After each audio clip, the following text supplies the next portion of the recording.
All right, everybody. Welcome back to another episode of the Fit and Sanity Podcast. So, I'm your host, Tay the Great, as usual.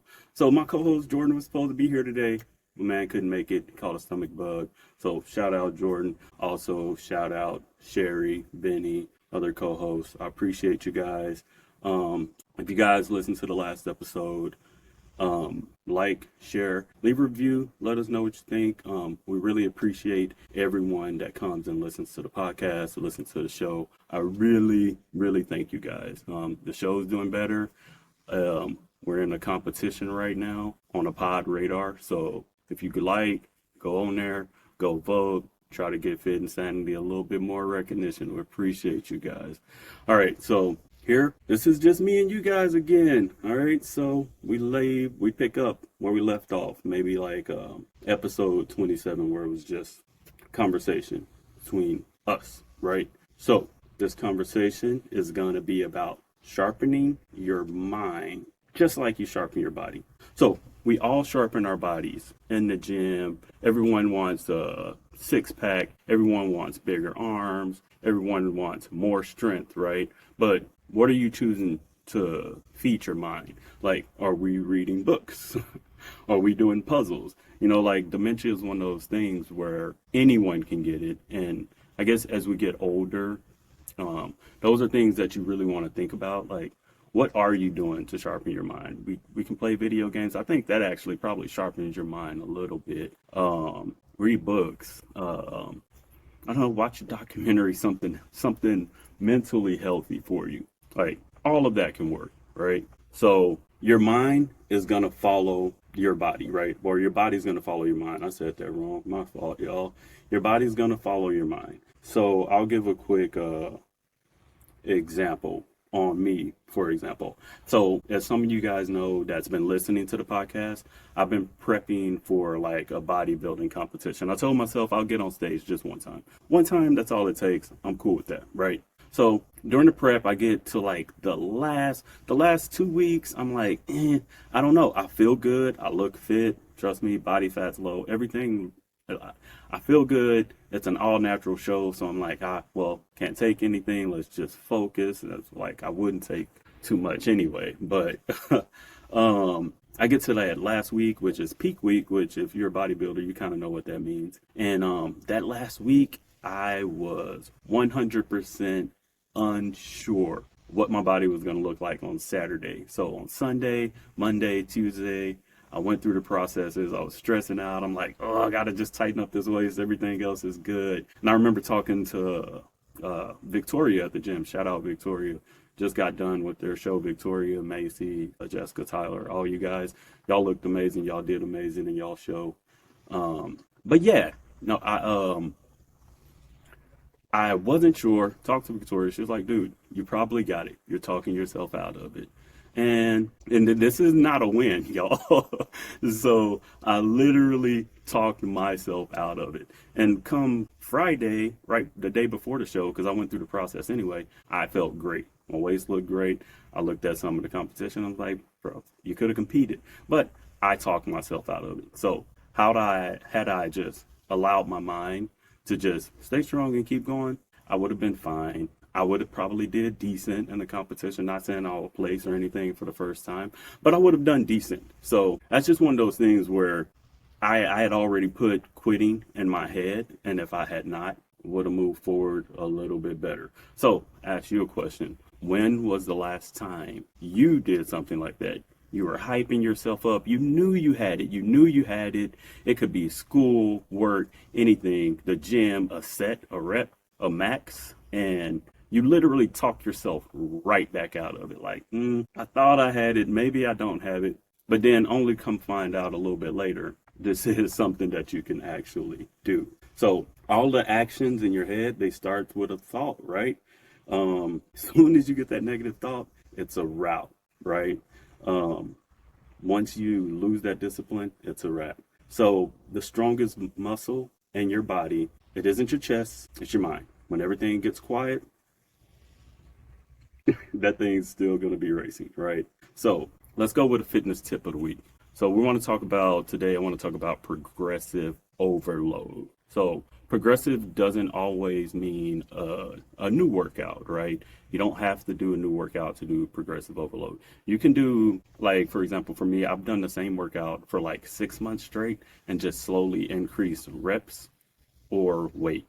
That's all you have to do. Progressive overload is just doing more than what you did last time. You want to put a little bit more stress and pressure on those muscles so your muscles can actually carry the load the next time that you want to lift it. It's not going to be able to do it that time, but you're signaling to your muscle, hey, we need more, and it's going to carry the load next time. So always remember progressive overload every time you're working out, right? So next segment, we'll go with the nutrition tip. So my nutrition tip of this week is protein, protein, protein. Always eat protein, right? Eat protein first, right? Because what's going to happen is going to fill you up. And most protein that we're eating isn't high in fat. It's not, you don't get all of the extra stuff that we see in the chemicals, right? Minus what the stuff that we don't see. I don't know about the stuff that we don't see, but in general, protein is really a good source, and protein is different. Everybody finds their like beans and rice complete protein. Eat your protein like that, or chicken or turkey, or however you want to do it, but it's going to fill you up longer, and it's simple nutrition, like really easy, right? So also this week, let's talk about a common gym myth that we've all heard, we've all seen. And one of the gym myths is sweat equals progress. And I know I know it's not. I mean, you're gonna sweat out, you're gonna have to hydrate, but more than likely you're gonna lose a little bit of weight when you sweat. That's okay. If you're cutting for something, it makes a lot of sense. But for the most part, it's not going to equal fat loss just because you sweated. And what's funny is most of the time when you lose fat, and the actual fat, it comes from gas, aspiration. So I always say, it's a little joke that I'll have running in my house with my daughter. It's like, okay, if someone farts, then it means you lost weight, so it's okay. So if you're aspirating, burp, fart, whatever you're going to do, hey, you're losing weight, so maybe don't be so hard on yourself. Just go in the bathroom or something. All right, so let's do a quick story time about mind strength, right?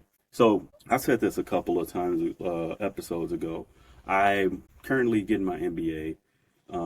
There was a point where I really wanted to quit. I was over it. I'm like, what are you doing trying to start a whole new career right now? Like, you're good, bro. Like, just stick to what you got going on. But, I went through the process regardless because we don't like to quit, right? So went through the process.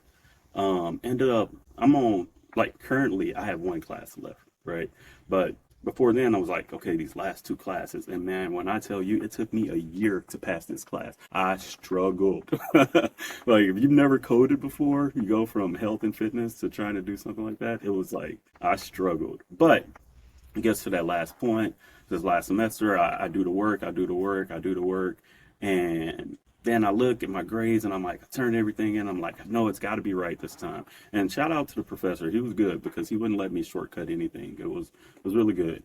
So get to the last thing and the last day, and I look at my grades and it's an F, and I'm like, dang, all that work, I failed, man. Why am I doing this? Like, I already have a good job. I got a good career. I'm good. Just focus on training, have some fun. You don't have to keep doing this. But then, literally, a little bit later in that day, my professor emailed me and was just like, hey, that was an A, not an F. It was a mistake.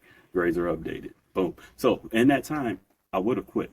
It started with a thought, right? I was like, I want to quit. I have Sherry co-host. She hit me up. It was just like, just email, see what he said. I did it, and good enough, it turned out. So if I had just keep thinking negative, then I would have probably quit.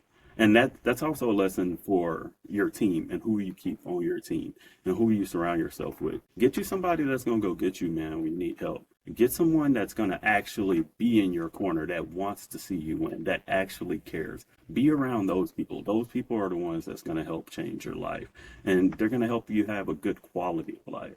Because it's just not about everything in life is about the quality. You want to live quality. You can make all the money in the world and have a terrible quality of life. And you can make a really little amount of money and have the best life ever. I think it's all about the love you got around you, you accepting it, kind of accept what you have, love what you have, love your life, because the next person could be dying to be in your shoes right now, right? So let me ask you guys a question. If I gave you $1,000,000 to start one habit that would change your life, it has to be something you love doing. Do you think you could do it? Something that you love, though, not like just anything. Something that you do every day and you're like, I can't live without coffee. I can't live without this. I can't live without that. Would you be able to do it? What if it's working out? Could you do it for $1,000,000? I mean, but the whole thing is your future's worth more than $1,000,000. So if there's a habit that you 100% love and you seem to be stuck on and you can't do, then why aren't you changing it? Because it's kind of up to you, right? You really look at it, it's up to you. It's your choice, right? So habits that, for me, like habits that I feel like has helped me and changed my life is I did start to read. I remember being like in the state police, like 23, and I'm like fit. I'm doing my thing like all the time, but I remember I wasn't in school, wasn't doing anything, just going to work, going home. And at some point I was just like, dude, I feel dumb. Like, and it wasn't in a bad way. It was just one of those things where it's like, I felt like I was just watching TV when I got off and hanging out with friends, party, whatever.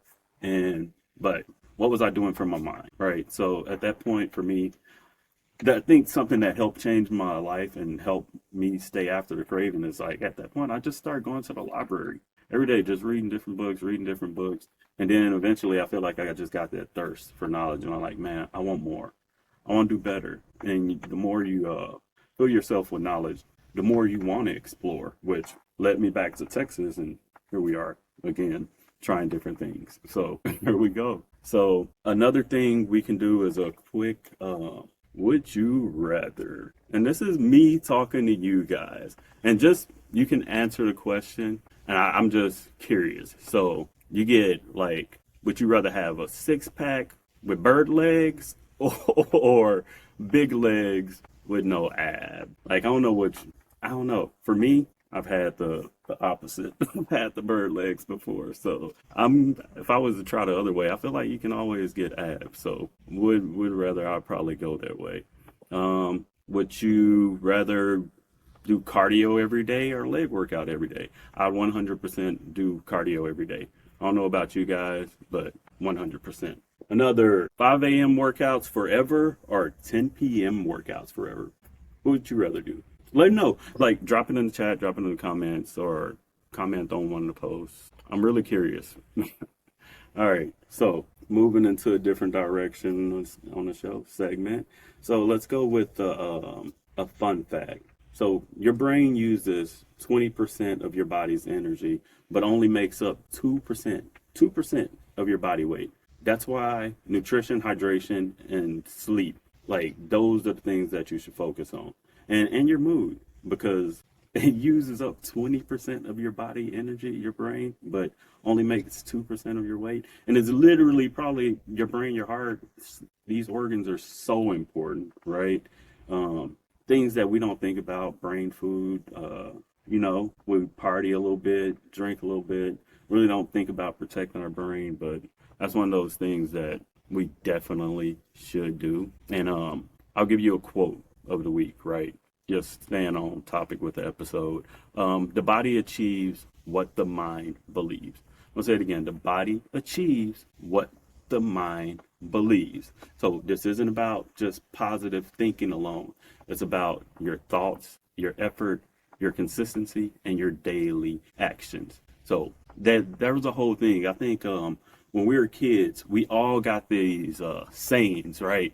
And mantras like, don't do drugs. Like, I'd rather eat a bug than a drug or something like this. So there's other things that you hear when, hey, you can do anything you put your mind to. Like, at some point at adults, we stop believing that we could do anything that we put our mind to. When do you start back believing in you?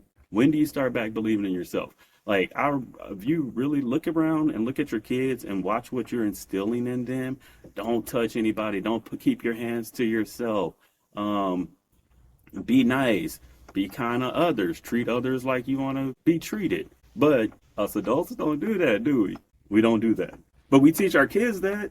We kind of treat each other bad sometimes. But we'll teach our kids that. But how about we fall back into that? I know a lot of us have been hurt, scorned, everything. But I encourage you, man, like, if you haven't done it, go talk to someone. Talk to a therapist. And if you can't afford therapists, look, I promise you, you can probably talk to AI. I'm sure there's free services out there. And then, like, get you a circle, a close friend, somebody that you can trust to talk to. And if you don't have a close friend or anything, like I said, I'm pretty sure, like, you could probably start talking to a random stranger at the gym and make their day, or a random stranger and make their day. Somebody might have been just looking for the information you had to give. Somebody might have wanted to help solve your problem because they've never seen anything like that, or they have been through it and they want to share something. So you just never know. Be kind. Be kind to others. Take care of your mind. Be kind to yourself, right? Every day you have a choice. You can train excuses, or you can train your mindset. You can train your body, or you can train your future. You can train both, right? But your body's going to follow your habits, right? Always remember, we talked about that. The body keeps score, and your mind follows your thoughts. So I hope we got something out of this episode. Looking forward to the next episode. Maddie's going to be on. She's got a great testimony. She has type 1. She's gonna kill it. Maddie's great. She's really strong. She actually, I think Cynthia talked about her in episode 31, the strong girl that gave her the compliment. She'll be on the next episode. So can't wait to see you guys. Until then, stay fit, stay focused, and stay sane.